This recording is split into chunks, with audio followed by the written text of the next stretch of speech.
Hello friends, സാന്ത്വനത്തിൻ്റെ ഇന്നലത്തെ എപ്പിസോഡും പ്രൊമോയും ചേർത്താണ് പറയുന്നത് കേട്ടോ. കേട്ടവരുണ്ടെങ്കിൽ ഈ വീഡിയോ കേൾക്കണ്ട. അപ്പോൾ അത് കഴിഞ്ഞു നമ്മുടെ ആനന്ദ് വീട്ടിലെല്ലാവരുടെയും മുന്നിലും ആ സത്യം അങ്ങ് വിളിച്ച് പറയാണ് ഉദയഭാനുവാണ് പൈസ മോഷ്ടിച്ച് എന്നുള്ളൊരു വാക്ക് കേൾക്കുമ്പോൾ തന്നെ നമ്മുടെ ഗോമതിക്ക് ദേഷ്യം വരാണ്. ഗോമതി ഓടിപ്പോയി അടിയൊക്കെ കൊടുക്കുന്നുണ്ട് നമ്മുടെ ആനന്ദിന്. കാരണം ഇത്രയും മാന്യനായിട്ടുള്ള ഒരാളിനെ കുറിച്ച് ഇങ്ങനെയൊക്കെ മോശം പറയാമോ എന്നൊക്കെ ചോദിക്കുകയാണ്.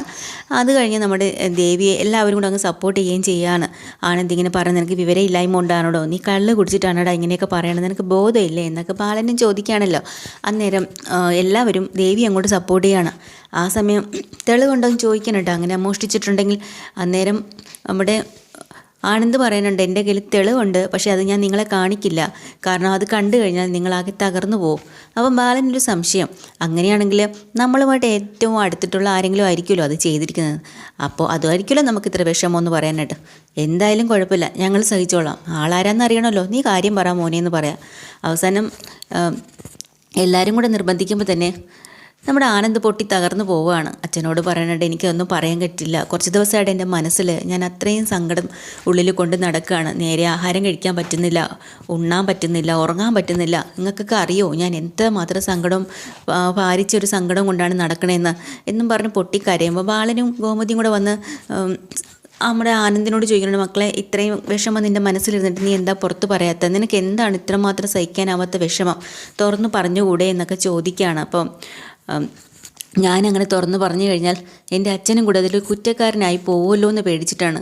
അപ്പോൾ ആകാശം ആരെയും കൂടെ ചോദിക്കണം, അതെന്താ ഏട്ടാ അങ്ങനെ പറഞ്ഞത്, അച്ഛനെ കുറ്റക്കാരനാക്കാൻ വേണ്ടിയിട്ട് എന്ത് പ്രശ്നമാണ് ഇവിടെ ഉള്ളത്, ഉണ്ട്, അതുകൊണ്ടാണ് ഞാനത് പറയാത്തത്. സാരമില്ല, കുറ്റക്കാരനായാലും കുഴപ്പമില്ല, ഞാൻ സഹിച്ചോളാം, നീ കാര്യം തുറന്ന് പറ, അച്ഛനും അമ്മയും വിഷമിപ്പിക്കണ്ടെന്ന് വെച്ചിട്ട് എനിക്കിതൊന്നും പറയാൻ കഴിയണില്ല എന്ന് പറയുമ്പോൾ ദേവി അവിടെ നിന്ന് കണ്ണ് കാണിക്കണമെങ്കിലും ദേവി എന്നിട്ട് പറയാണ്ട്, അതെ ആനന്ദേട്ടാ അച്ഛനും അമ്മയും വിഷമിക്കുന്ന കാര്യങ്ങളൊന്നും പറയാതെ നമ്മളിടയിൽ എന്തെങ്കിലും പ്രശ്നം ഉണ്ടെങ്കിൽ നമുക്ക് തീർത്താൽ പോരെ, നിർത്തടി, നീ സംസാരിച്ച് പോകരുത്, ഈ നിൽക്കുന്ന ദേവിയെക്കുറിച്ച് നിങ്ങൾക്ക് എന്തറിയാം, ഒന്നും അറിഞ്ഞൂടാ, ഇവള് കാരണമാണ് ഞാനിപ്പോൾ ഇങ്ങനെയൊക്കെ ആയെന്ന് പറയുമ്പോഴും ഇവരാരും വിശ്വസിക്കണില്ല കേട്ടോ. അങ്ങനെയെങ്കിൽ എന്താ കാര്യം. അപ്പോൾ കോമതിക്ക് തോന്നുന്നുണ്ട് കുഞ്ഞ് നഷ്ടപ്പെട്ടതിൻ്റെ വേദനയും മനോവിഷമവും കൊണ്ട് നമ്മുടെ ആനന്ദ് ഇതുവരെയും അതിന് റിക്കവർ ആയിട്ടില്ല, അതുകൊണ്ടായിരിക്കും അങ്ങനെ അടുത്ത് ചെന്നിട്ട് പറയണം, മോനെ കുഞ്ഞ് നഷ്ടപ്പെട്ടതിൻ്റെ തെറ്റ് നമ്മുടെ ദേവിയിൽ അടിച്ചേൽപ്പിക്കല്ലേ, അവളൊരു പാവം, അവൾ അറിഞ്ഞതുകൊണ്ട് മനഃപൂർവ്വമല്ല ഇതൊക്കെ ചെയ്തതെന്നും പറയാം കേട്ടോ.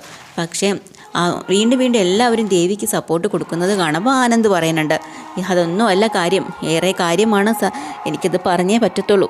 എന്നാൽ പിന്നെ പറ, നീ കാര്യം പറ, ഈ നിൽക്കുന്ന ദേവിയെക്കുറിച്ച് നിങ്ങൾക്ക് എന്തറിയാം, പറ, ഇവളെ നിങ്ങളെയൊക്കെ പറഞ്ഞ് പറ്റിച്ചു, എന്നെ എല്ലാവരും ഞങ്ങളെ വഞ്ചിച്ചു, ചതിച്ചു, എന്തൊക്കെയായി പറയണത്, അതെ ഇവളെ ഏതുവരെ പഠിച്ചിട്ടുണ്ടെന്ന് നിങ്ങൾക്കൊക്കെ അറിയുമെന്ന് ചോദിക്കുക കേട്ടോ.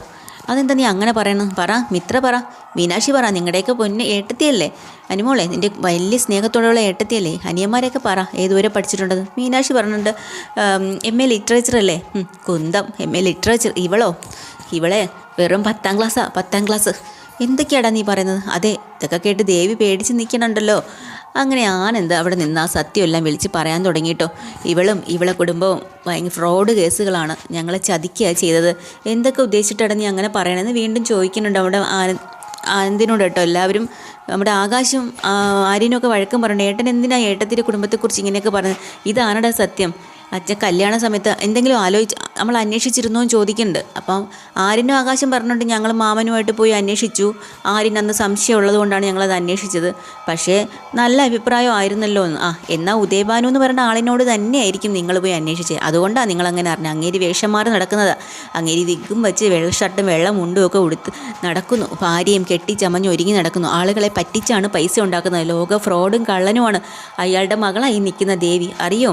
എന്നിട്ട് കല്യാണ സമയം നമ്മളോട് എന്താ പറഞ്ഞത്, വലിയ ബിസിനസ്സുകാരനാണെന്നും അവൾക്ക് നല്ല പഠിപ്പുണ്ടെന്നും ഇതാണ് വലിയ വീടുണ്ട് ബംഗ്ലാവ് ഉണ്ടെന്നെല്ലാം പറഞ്ഞ് കള്ളം പറഞ്ഞിട്ട് അച്ഛാ ഞങ്ങൾ ഈ വിവാഹം നടന്നത്. എന്നിട്ട് ഇവള് ഇന്ന് വരെയെങ്കിലും ഒരു വാക്ക് ഞങ്ങളോട് മിണ്ടിയോ, എല്ലാം ഒളിപ്പിച്ച് വെച്ച് അവളും അച്ഛന് വേണ്ടിയിട്ട് കൂട്ട് നിന്നില്ലേ. ഇതൊക്കെ കേട്ട് ബാലനും ഗോമതിയും തകർന്ന് തരിപ്പണായിപ്പോയി കേട്ടോ. ഇത്രയും വലിയൊരു ചതിയാണോ ഇവൾ ചെയ്തതെന്നും പറഞ്ഞിട്ട് അന്നേരം നമ്മുടെ ഗോമതി പറയേണ്ട ആണോ മോളെ എന്നൊക്കെ ചോദിക്കാം. ദേവിക്കൊരു അക്ഷരം മിണ്ടാൻ കഴിയണില്ല കേട്ടോ. അപ്പോൾ അവൾ പറയില്ല, കാരണം അവളെ അച്ഛനെ രക്ഷിക്കാനല്ലേ നോക്കുള്ളൂ, അതുകൊണ്ട് അവൾ മിണ്ടത്തില്ല. പറയേണ്ടതൊക്കെ ഞാൻ തന്നെ ഇനി പറഞ്ഞേക്കാം, എന്തായാലും അറിഞ്ഞു കഴിഞ്ഞില്ലേ, മുഴുവനും ഞാനങ്ങ് പറഞ്ഞേക്കാം. അങ്ങനെ ആനന്ദ് നടന്ന സംഭവമൊക്കെ പറഞ്ഞിട്ട് ഇവളെ അച്ഛനൊരു ജോലിക്ക് വിടാൻ സ്കൂളിൽ വിട്ടിരുന്നില്ലേ, അവൾ സർട്ടിഫിക്കറ്റ് കണ്ടില്ല ഇതാണെന്നൊക്കെ പറഞ്ഞ് ഒഴിഞ്ഞു. എങ്ങനെ അവൾ സ്കൂളിൽ ജോലിക്ക് പോകും? 10ാം ക്ലാസ് വരെ പഠിച്ചവൾക്ക് എവിടെയാണ് ജോലി കിട്ടാൻ? നിങ്ങളെ ആരെ അറിയിക്കാൻ വേണ്ടി ഇവളൊരു IT കമ്പനിയിൽ ജോലിക്ക് പോയില്ലേ? അതെവിടെയാണെന്നറിയോ? IT കമ്പനി ഒരു ഹോട്ടലിൽ സപ്ലയറായിട്ടാണ് പോയതാ. അവിടെയാണ് നേരം വെളുത്ത് പോയിട്ട് വൈകിട്ട് വരാൻ ജോലിയും കഴിഞ്ഞ് വരുന്നത്. അത് നിങ്ങൾക്കറിയോ? ഇതൊക്കെ കേൾക്കുമ്പോൾ തന്നെ ബാലൻ തകർന്നു പോയിട്ടോ. ഇത്രയും വലിയൊരു കള്ളത്തരം ഇതിനിടയ്ക്ക് കാണിച്ചോ? അങ്ങനെ എല്ലാവരും അന്തം വിട്ടു പോവാം. ഏട്ടത്തി IT കമ്പനിയിലല്ലായിരുന്നോ ജോലി എന്നൊക്കെ ചോദിക്കുകയാണ്. ഇല്ല, അങ്ങനെയല്ല, ഒരു ഹോട്ടലിൽ അവൾ സപ്ലയറായിട്ട് പോയതാ ജോലിക്ക്. അറിയോ? ഞാൻ അവിടെ വെച്ചാൽ ഇവളെ കാണുന്നത്. അന്നത്തോടു കൂടി ഇവളുടെ കള്ളത്തരം എല്ലാം ഞാൻ പൊളിച്ച് കൈ കൊടുത്തതാ.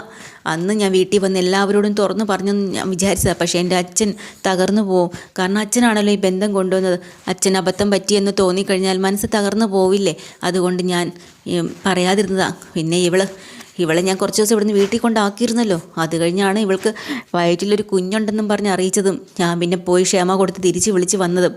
എന്നിട്ടോ ആ കുഞ്ഞിനെ അവൾ നശിപ്പിച്ചിരുന്നു. ഇനി ഇവൾക്ക് ഇവിടെ നിൽക്കാനുള്ള യാതൊരു അവകാശവും ഇല്ല. ഇവളാണ് എൻ്റെ കുഞ്ഞിനെ നശിപ്പിച്ചത്, ഇവളൊറ്റൊരുത്തി. പിന്നെ ഇവളെപ്പോലെ ഇത്രയും വലിയ ചതിയായ ഒരുത്തിനെ കൂടി ഞാൻ എങ്ങനെ ജീവിക്കും? ഇതെല്ലാം മനസ്സിലടക്കി ഒളിപ്പിച്ച് വെച്ച് ഞാൻ ഇത്ര കാലം പിടിച്ചു നിന്നില്ലേ? ഇത് സത്യമാണ്, എനിക്ക് വിശ്വസിക്കാൻ പറ്റുന്നില്ല. അപ്പോഴും ബാലന് ഓർമ്മ വരുന്നുണ്ട് കേട്ടോ. ഈ ഉദയഭാനു ബാലനെ സംശയിച്ചതാണല്ലോ അന്ന്. അങ്ങനെ ഉദയഭാനു തന്നെ പതുക്കെ തട്ടി മാറ്റുകയല്ലേ ചെയ്തത്. അപ്പം ബാലനും കാര്യമെല്ലാം പിടികിട്ടി. അന്ന് മനസ്സ് തകർന്നു പോയതാണ്, തനിക്ക് അബദ്ധം പറ്റി, തൻ്റെ ആനന്ദിനെ ഞാൻ ചതിയിൽ കൊണ്ടിട്ടു എന്നും പറഞ്ഞും കൊണ്ട്. അത് ഇന്ന് നമ്മുടെ ബാലനതെല്ലാം ഓർത്തെടുക്കാട്ടോ. ബാലനും അത് ശരിവെക്കുന്നുണ്ട്, ശരിയാണെന്നുള്ള കാര്യം. അവസാനം ദേവിയുടെ അടുത്ത് നിന്ന് ചോദിക്കട്ടെ ഇവർ, സത്യാവസ്ഥ അറിയണമല്ലോ. ദേവിക്ക് പറയാതെ പറ്റില്ല. ആനന്ദേട്ടൻ പറഞ്ഞതെല്ലാം ശരിയാണെന്ന് പറഞ്ഞതിൻ്റെ ഒരവസ്ഥ വരുവാണ്. അതും കൂടെ കേൾക്കുമ്പോൾ ബാലൻ ചോദിക്കണം, എന്തിനാ മോളെ നീ ഞങ്ങളോട് ഇത്രയും വലിയ ചതി ചെയ്തത്? നിനക്കെങ്കിലും ഒരു വാക്ക് ഞങ്ങളോട് തുറന്നു പറഞ്ഞുകൂടായിരുന്നോ? ഇല്ല, തുറന്നു പറയില്ല. അവളെ അച്ഛനെ രക്ഷിക്കാൻ വേണ്ടിയിട്ടും അവളെ അമ്മയെ രക്ഷിക്കാൻ വേണ്ടിയിട്ടും മാത്രമാണ്. അങ്ങനെ എന്തായാലും ദേവിയുടെ ഈ കള്ളത്തരം ഒളിപ്പിച്ച് വച്ചു. അങ്ങനെ എല്ലാവരും ദേവിയോട് വല്ലാത്തൊരു വിഷം പറയുന്നുണ്ട് കേട്ടോ. മീനാക്ഷിയും അവരുടെയൊക്കെ മുഖത്ത് നോക്കാൻ ദേവിക്ക് പറ്റുന്നേ ഇല്ല. എന്നോട് ക്ഷമിക്കണമെന്നൊക്കെ ഒത്തിരി ദേവി പറയുന്നുണ്ട്. പക്ഷേ അതോടുകൂടി ബാലനും ഗോമതിയും ഒരുപാട് വെറുപ്പായി. കാരണം ആനന്ദ് അത്രയ്ക്ക് തകർന്നു പോയില്ലേ. ആനന്ദിൻ്റെ മനസ്സ് തകർന്നാൽ പിന്നെ അവർക്ക് സഹിക്കാനാവില്ലല്ലോ. അത് കഴിഞ്ഞിട്ട് ഇവർ ഉദയഭാനുവിനും അതുപോലെ ശ്രീകലയ്ക്ക് നല്ലൊരു പണി കൊടുക്കണമല്ലോ. അങ്ങനെ അവരെ വിളിച്ച് വരുത്തുന്നുണ്ട് കേട്ടോ. കാരണം ഒന്നും അറിയാത്ത പോലെയാണ് വിളിച്ച് വരുത്തുന്നത്. അവർ പതിവ് പോലെ തലയിൽ വിക്കെല്ലാം വെച്ചിട്ട് വലിയ പട്ട് സാരിയൊക്കെ കൊടുത്ത് പതിവായിട്ട് വരുന്ന പോലെ അച്ഛനും അമ്മയും ഇങ്ങോട്ട് വരുന്നുണ്ട്. വരുമ്പം വീണ്ടും ഞാൻ അവിടെയായിരുന്നു, ഞാൻ ബിസിനസ് സ്ഥലത്തായിരുന്നു, ഞാൻ ഇപ്പോൾ ഗോവയിൽ നിന്ന് വന്നതേ ഉള്ളൂ എന്നൊക്കെ ഉള്ളൊരു ഫ്രോഡ് വർത്താനം ഉണ്ടല്ലോ. ഇങ്ങനെ അവിടെ നിന്നുകൊണ്ട് ഉദയഭാനു വലിയ തള്ളടിക്കാട്ടോ. അപ്പോൾ ഈ കേട്ട് നമ്മുടെ ആനന്ദിനാണെങ്കിൽ സഹിക്കാനാവണില്ല. ആനന്ദ് എന്താ ചെയ്യുന്നത് വെച്ചാൽ അയാളെ അടിക്കാനായിട്ട് ഓഴുങ്ങുക. നിർത്തടാ നിൻ്റെ ഇത്, നീ കുറേ ആയല്ലോ ഇവിടെ കിടന്നും കൊണ്ട്, ക്ഷമ നശിച്ചു, അയാൾ വലിയ ബിസിനസ്സുകാരനാണെന്ന്. അങ്ങനെ എല്ലാവരും കൂടെ പോയി പിടിച്ച് മാറ്റുക കേട്ടോ. അതോടുകൂടി അവിടെ ആ ഒരു രഹസ്യം മൊത്തത്തിലങ്ങ് തകർന്ന് വീഴാണ്. ഉദയഭാനുവും ശ്രീകലയും ആകെ നാണം കെട്ടു. എല്ലാവരും കൂടെ കൂട്ടത്തോടെ ചോദ്യം ചെയ്യലും പറച്ചിലുമായി. അങ്ങനെ അവരെ മുമ്പിൽ വെച്ച് തന്നെ പറയുന്നുണ്ട്, ഇനി ഇത്രയും വലിയൊരു ചതി ചെയ്ത നിങ്ങളുടെ മകളെ ഞങ്ങൾക്ക് വേണ്ട, നിങ്ങൾ വിളിച്ചോണ്ട് പോവുക, എന്താണെന്ന് വെച്ചോ ചെയ്തോ, ഇനി ദേവി ഈ വീട്ടിൽ വേണ്ടാന്ന് പറയാം. അപ്പോൾ ശ്രീകല പറയുന്നുണ്ട്, ഇല്ല, ഞങ്ങൾ ഈ വീട്ടിലേക്കല്ലേ കല്യാണം കഴിപ്പിച്ചയച്ചത്, അതുകൊണ്ട് ഇവിടെ തന്നെ നിന്നാൽ മതി, ഞങ്ങൾ കൊണ്ടുപോകത്തില്ല, അവളുടെ ഭർത്താവിൻ്റെ വീടായത്.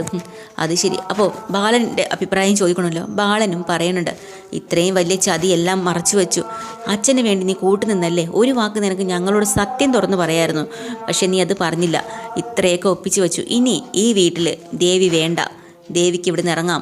അത്രയും പറഞ്ഞ് കേൾക്കുമ്പോൾ ദേവി തകർന്നു പോയി. ബാലച്ച, ഞാൻ വേണ്ട, എന്നെ അങ്ങനെ വിളിക്കരുത്, നീ ഇവിടുന്ന് ഇറങ്ങിക്കോ, എൻ്റെ ആനന്ദിൻ്റെ മനസ്സ് തകർക്കുന്ന ഒന്നും എനിക്കിവിടെ വേണ്ടാന്ന് പറയാട്ടോ.